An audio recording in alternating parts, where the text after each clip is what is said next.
Hi friends, welcome to வெற்றிக்கணி. இன்னைக்கு 2019 17 April மாதம் 17, 18 மற்றும் 19 தேதிக்கான முக்கியமான நடப்பு நிகழ்வுகளை நம்ம பார்க்க போறோம். வாங்க friends வீடியோக்குள்ள போலாம். ஊடகத்துறையில் சிறந்து விளங்குவோருக்கான வழங்கப்படும் உயரிய அங்கீகாரமான பிளிட்சர் விருது நியூயார்க் டைம்ஸ் மற்றும் வால் ஸ்ட்ரீட் ஜர்னல் நாளிதழுக்காக அறிவிக்கப்பட்டுள்ளது. தமிழகத்தில் வேலூர் மக்களவைத் தொகுதியில் 18/4/2019 வியாழனன்று நடைபெறவிருந்த தேர்தல் ரத்து செய்யப்பட்டுள்ளது. இந்தியா ஜெர்மனி பராமரிப்பு மையத்தின் ஒத்துழைப்போடு அமைக்கப்பட்ட பருவநிலை மாற்றத்தை முன்கூட்டியே கணித்து அறிவிப்பு வெளியிடுவதற்கான சிறப்பு ஆராய்ச்சி மையமானது சென்னையில் உள்ள இந்திய தொழில்நுட்ப கல்வி நிறுவனத்தில் தொடங்கப்பட்டுள்ளது.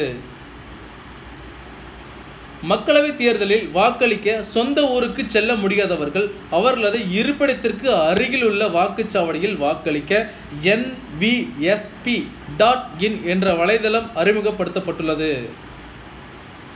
18/4/2019 வியாழனன்று நடைபெறவிருந்த திரிபுரா கிழக்கு மக்களவைத் தொகுதிக்கான தேர்தல் 23ஆம் தேதிக்கு ஒத்திவைக்கப்பட்டது. சோழமண்டலம் MS ஜெனரல் இன்சூரன்ஸ் நிறுவனம் இடர் மேலாண்மை முறையை சிறப்பாக பயன்படுத்தியமைக்காக TUV இந்தியா வழங்கும் ISO 31000/2019 தரச்சான்றை பெற்றுள்ளது. இஸ்ரேல் நாட்டில் உள்ள டெல் அவிவ் பல்கலைக்கழகத்தைச் சேர்ந்த அறிவியலாளர்கள் உலகிலேயே முதன்முறையாக 3D அமைப்பிலான மனித இதயத்தை உருவாக்கி உள்ளனர். மனித திசுக்களின் மூலம் இதய பாகங்களை முற்றிலுமாக கொண்ட இதயம் உருவாக்கப்பட்டது இதுவே முதன்முறையாகும். விண்வெளியில் ஓராண்டு தங்கும் அமெரிக்க வீராங்கனை புதிய சாதனை. அமெரிக்கா, ரஷ்யா உட்பட்ட 13 நாடுகள் இணைந்து விண்வெளியில் சர்வதேசிய ஆய்வு மையத்தை அமைத்துள்ளது. அந்த மையத்தின் 6 வீரர்கள் தங்கி தொடர்ந்து ஆராய்ச்சி மேற்கொண்டு வருகின்றனர். அவர்களில் 3 பேர் அல்லது 5 அல்லது 6 மாதங்கள் தங்கிவிட்டு பூமிக்கு திரும்புவார்கள். அதன் பின் புதிதாக 3 விண்வெளி வீரர்கள் சர்வதேசிய விண்வெளி ஆய்வு மையத்திற்கு அனுப்பி வைக்கப்படுவார்கள். அந்த வகையில் ரஷ்யா விண்வெளி ஆராய்ச்சி நிறுவனமான ரோஸ்கோஸ்மாஸ் சார்பில் ரஷ்யாவைச் சேர்ந்த அலெக்சாண்டர், இத்தாலியைச் சேர்ந்த லூகா ஃபர்மிடானோ ஆகிய 2 வீரர்களும் அமெரிக்காவைச் சேர்ந்த கிறிஸ்டினா குக் என்ற வீராங்கனையும் வருகிற ஜூலை மாதம் 20ஆம் தேதி சர்வதேசிய விண்வெளி ஆய்வு மையத்திற்கு செல்கின்றனர். சோயூஸ் M13 விண்கலத்தில் செல்லும் இவர்கள் கூடுதல் ஆராய்ச்சி பணிக்காக 11 மாதங்கள் அல்லது 392 நாட்கள் விண்வெளியில் தங்கியிருந்து விட்டு பூமி திரும்புவார்கள் என தெரிவிக்கப்பட்டுள்ளது. இதன் மூலம் அதிக காலம் விண்வெளியில் தங்கியிருந்த வீராங்கனை என்ற சாதனையை கிறிஸ்டினா கூக் படைக்கப் போகிறார். இதற்கு முன் அமெரிக்காவை சார்ந்த விண்வெளி வீராங்கனை பெக்கி விட்சன் அதிகபட்சமாக 289 நாட்கள் விண்வெளியில் தங்கியிருந்தார் என்பது குறிப்பிடத்தக்கது. கோல்ஃப் விளையாட்டின் மூலம் ஜாம்பவான் வீரராக திகழும் டைகர் உட்ஸ் 15வது முக்கிய தொடரில் 5வது மாஸ்டர் பட்டம் வென்று சாதனை படைத்துள்ளார்.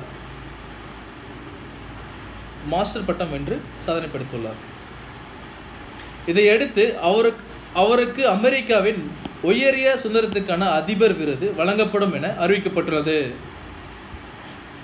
மத்திய பிரதேச மாநிலம் கட்னி மாவட்டத்தில் உள்ள துர்ஜன்பூர் என்னும் கிராமத்தின் பெயரை ஷிவ்தாம் என மாற்ற உள்துறை அமைச்சகம் முடிவு செய்துள்ளது.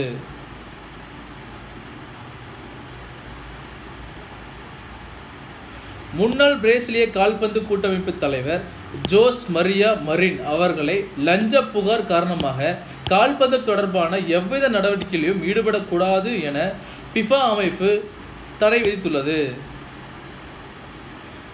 குழந்தைகளுக்கான ஒரு சிறந்த உலகத்தை உருவாக்க நோக்கத்தை அடிப்படையாக கொண்டு One Day for Children என்னும் கிரிக்கெட் போட்டி மற்றும் பிரச்சார இயக்கத்தை யூனிசெஃப் அமைப்பு ஆண்கள் உலகக்கோப்பை 2019 கிரிக்கெட் போட்டியில் மேற்கொள்ள முடிவு செய்துள்ளது.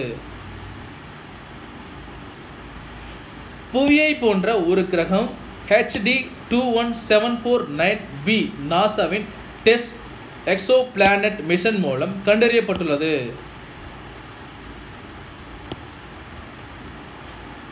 புவியில் இருந்து 53 ஒளி ஆண்டு தொலைவில் உள்ளது. இது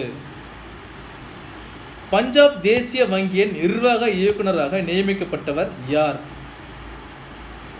ராஜேஷ் யாதுவன்ஷி. ஆன்லைன் மூலம் பேருந்து முன்பதிவு செய்யும் நிறுவனமான ரெட் பஸ்ஸின் பிராண்ட் தூதராக மகேந்திர சிங் தோனி நியமிக்கப்பட்டார்.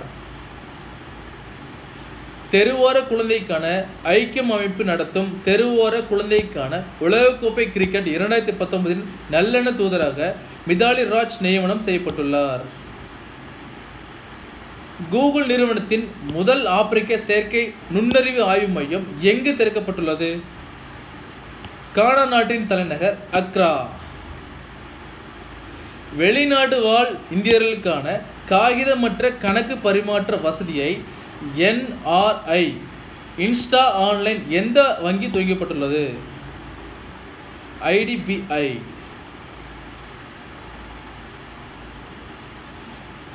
கண்ணம்மா திட்டம் ப்ராஜெக்ட் கண்ணம்மா. தமிழ்நாடு அரசு பள்ளிகளில் பயிலும் மாணவிகளுக்கு ஆவரம் என்னும் பெயரின் கீழ் மக்கும் தன்மையுடைய நாப்கின்கள் வழங்கும் திட்டமானது சென்னை வடக்கு ரோட்டரி கிளப் அமைப்பு சார்பாக துவங்கப்பட்டுள்ளது. யங்ஸ்டின் கிளைண்ட் சாஃப்ட் செல் ஆமை இனத்தின் கடைசி பெண் ஆமை இறந்தது. இதன் வயது 90. செலண்ட் மாதிரி வங்கி 2019 விருது ஃபின்கர் ஸ்மால் ஃபினான்ஸ் பேங்குக்கு வழங்கப்பட்டது. செழிப்பான நகரங்களுக்கான 4வது ஆசிய பசிபிக் காங்கிரஸ் மாநாடு 2019 எங்கு நடைபெற்றது? டெல்லியில் நடைபெற்றது. தமிழகத்தில் +2 பொதுத் தேர்வில் 91.3% மாணவ மாணவிகள் தேர்ச்சி பெற்றுள்ளனர். மாணவர்களை விட 5.07 மாணவிகளே அதிக அளவில் தேர்ச்சி பெற்றுள்ளனர். மாணவர்கள் 88.57% மாணவிகள் 93.64% தேர்ச்சி பெற்றுள்ளனர். நேபாளத்தின் முதல் செயற்கைக்கோள் நேபாளி சாட் 1 என்பது அமெரிக்க ஏவுதளத்தில் இருந்து வெற்றிகரமாக விண்ணில் செலுத்தப்பட்டுள்ளது. அதாவது நேபாளத்தின் முதல் செயற்கைக்கோள், அதாவது அது என்னன்னு பார்த்தீங்கன்னா நேபாளி சாட் 1 அப்படிங்கிறது பார்த்தீங்கன்னா அமெரிக்க ஏவுதளத்தில் இருந்து வெற்றிகரமாக விண்ணில் செலுத்தப்பட்டது. இந்த ஆண்டு இதுவரை 14 பொருட்களுக்கு புவிசார் குறியீடு வழங்கப்பட்டுள்ளதாக மத்திய தொழில் மற்றும் உள்நாட்டு வர்த்தக மேம்பாட்டுத்துறை தெரிவித்துள்ளது.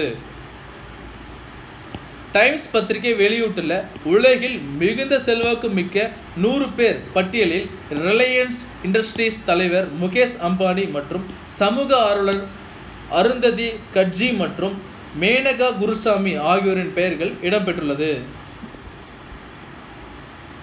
இந்தியாவில் மக்கள் தொகையில் 60 வயதிற்கு மேற்பட்டவர்களின் எண்ணிக்கை 2050 ஆண்டில் 20% உயரும் என்று ஆய்வில் தகவல் வெளியாகியுள்ளது.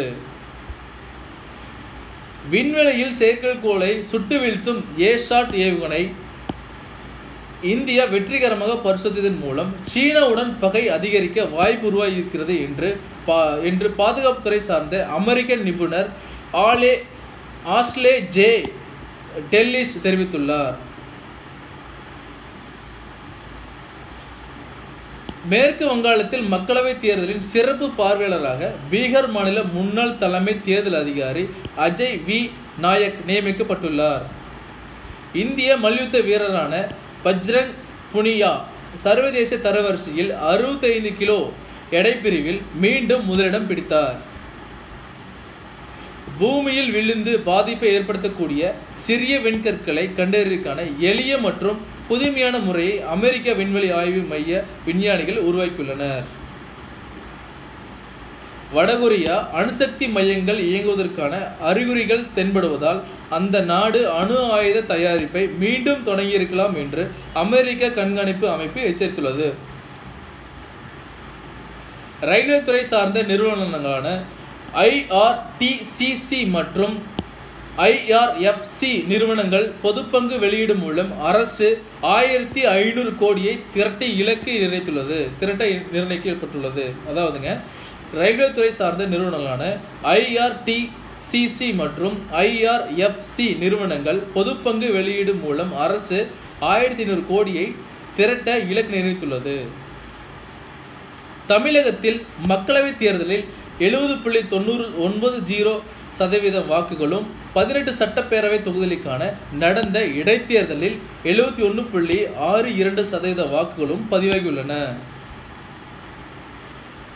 ஆன்லைன் வர்த்தக நிறுவனமான அமேசான் சீனாவிலிருந்து தனது செயல்பாடுகளை முற்றிலுமாக நிறுத்திவிட்டு வெளியேற முடிவு செய்துள்ளது. இது போன்ற நடப்பு நிகழ்வுகளை தெரிந்து கொள்ள வெற்றிக்கணி யூடியூப் சேனலை பார்க்கவும். மேலும் கூடுதல் நடப்பு நிகழ்வுகள் PDF வடிவில் தங்களுக்கு வேண்டுமெனில் வெற்றிக்கணி வாட்ஸ்அப் ஜாயினிங் நம்பரில் இணையவும். தேங்க்யூ. இது போன்ற நடப்பு நிகழ்வுகளை தெரிந்து கொள்ள வெற்றிக்கணி யூடியூப் சேனலை பார்க்கவும். மேலும் கூடுதல் நடப்பு நிகழ்வுகள் PDF வடிவில் தங்களுக்கு வேண்டுமெனில் வெற்றிக்கணி வாட்ஸ்அப் குழுவில் இணையவும். தேங்க்யூ.